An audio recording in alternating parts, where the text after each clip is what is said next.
Hi, this is Colin from Watch Off the Cuff. Just going to do a step-by-step Fossil battery change. This model is an FS5707. Let's get to it. All right, let's get into this thing. So you could use a case knife. I just recently did a similar video as well. The little notch is right here. So we could do that. Maybe we'll do that and see what's easy. Otherwise, I end up marking a hand lever that I beat around. I no longer use it to remove hands, but it's nice to get in there as a small lever to pop these things off if we have to. But what we'll do is I'm just going to hold it in my hand like this, and we'll just press in. Again, it's a press, not a pry. So we'll see whether it does it easily. And if not, we'll just come in and do this instead. Anyway, I mean, I could just fiddle with it. I could do it with that case knife if I had to, but it's just easier to do it with this guy. But the idea is that we don't that you don't pry with the case knife, because you'll end up sliding and scratching the case back. Now, that popped off pretty hard. It's probably one of the reasons why it was difficult to get that case knife. The one thing I do find with some of these fashion watches that have this PVD coating on it is that they make the case and then they don't account for the additional microns in how it's going to reduce the diameter, and then these things end up being very hard to take off and very hard to put on. But hopefully we'll have to see how the putting on part goes. Anyway, so we'll take a look here and see. We've got an SR621SW. I've got a little chart just off the camera here. SR621SW. This is a 361. And then what we'll do is we'll just grab this probe just to hold things in place. This is a Bergeon 7010 polyamide probe. I'm just going to gently pull back the spring, and then we'll just gently get that out. There's no rush. Like, I think the problem is that when you start hacking at it, that's when bad things happen, right? So we just want to go easy on everything and get that out of the way, and we'll get a 364 battery. I also find if you're getting frustrated as well, which does happen, that it's almost better to just walk away for a day or for a couple of hours if a watch is really getting under your skin. Anyway, anytime something bad has happened to me, I was becoming impatient. I just got my finger cots here to make sure I'm not touching anything on the inside of that watch with my bare fingers. And just put this to the side here.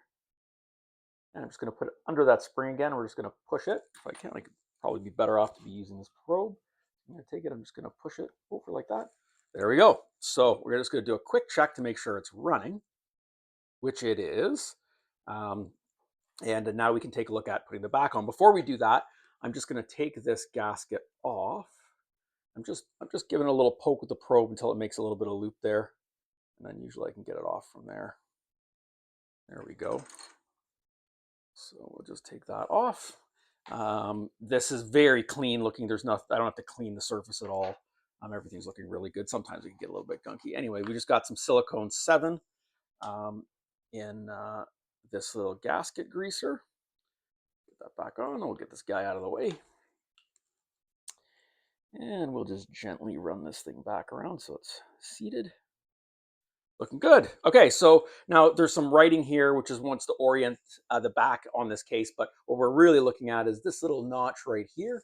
That is going to line up with the crown and stem assembly. The idea is, although it looks like there's clearance on this one, they typically put that notch to make sure when the case doesn't go in, this edge doesn't impede at all against the pusher.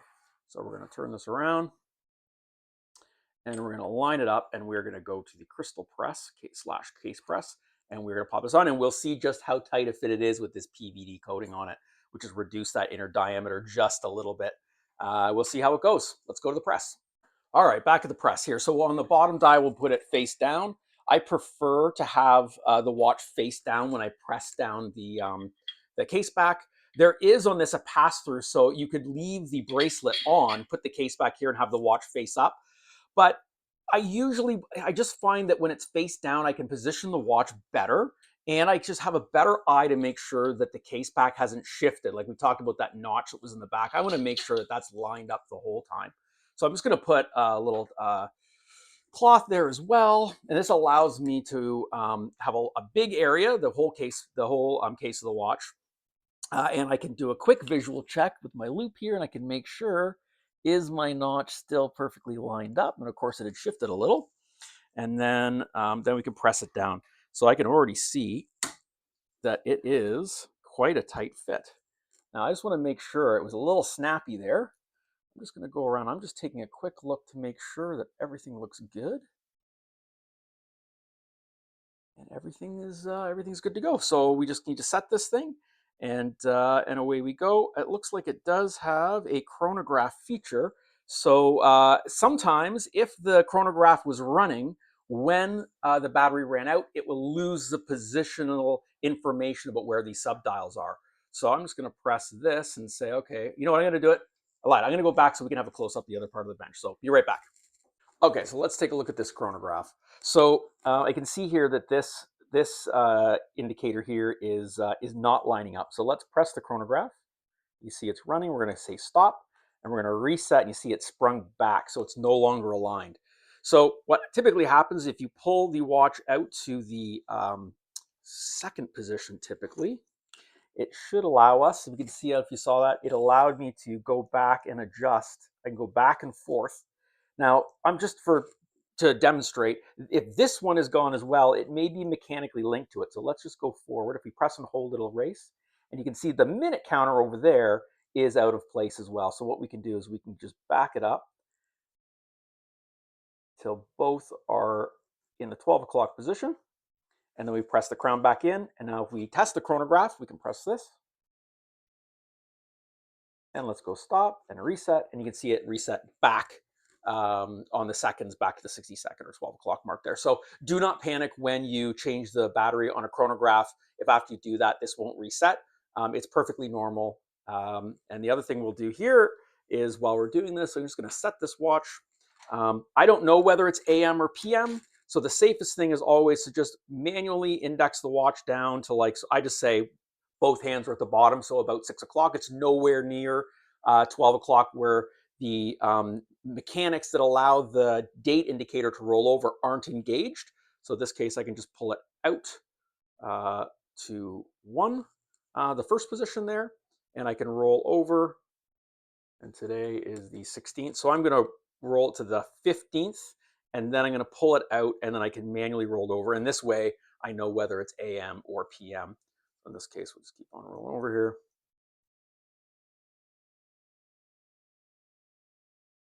There we go. We roll over. So it's the middle of the afternoon here. I suppose after all that, I didn't bother to look. We have a 24-hour indicator dial, so that does tell us whether we're in the AM or PM. And we are at about 1:45 today. So there we go. This one is ready to go back to the customer. Okay, as a quick recap, for this Fossil watch, we ended up using, I did one of these rubber blocks. This is made by Bergeon. It is a 30097-R. I prefer it over some of the squishy cases because I have this whole thing about storing energy when you're on the bench. You can see me. Some people said, why are you like so high up? So the point is, when I work on the watch, my forearms are completely supported. That's how people work at a watchmaker's desk.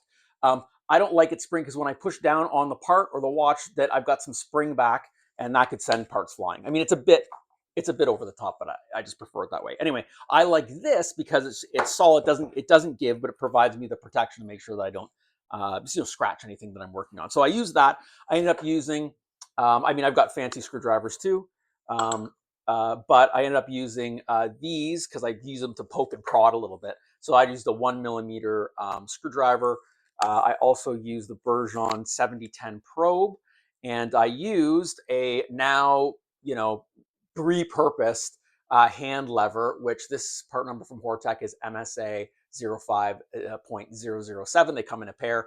I think originally I dropped this. I marred the edge of it on something. I was probably doing something stupid with it. Anyway, I now have a second set that I only use for hands, but this one is a good item, especially if it's a tight slot and a case knife is not working very well. So we use that, and of course, to put the case back on, we end up using this case press. This is a fancy one, also available on my website, but you could use a less expensive one, which I also have on the website. And we ended up putting a Renata 364 battery in there. I think it was an Energizer or something before that, and that code was an SR621SW. Anyway, this is the crossover. In fact, this little thing actually in the tiny print says also SR621SW. 61 SW. But anyway, and I have charts for crossover, stuff like that. If you become a member of the channel, that battery crossover chart becomes a free download for you, as well as a cross-reference for any capacitors for Seiko, ETA, Citizen, Omega, Myota, a whole bunch. Anyway, so if you would like, consider supporting the channel. That'd be great. And there's a couple of free resources for you as well. As always, thanks for watching. Cheers.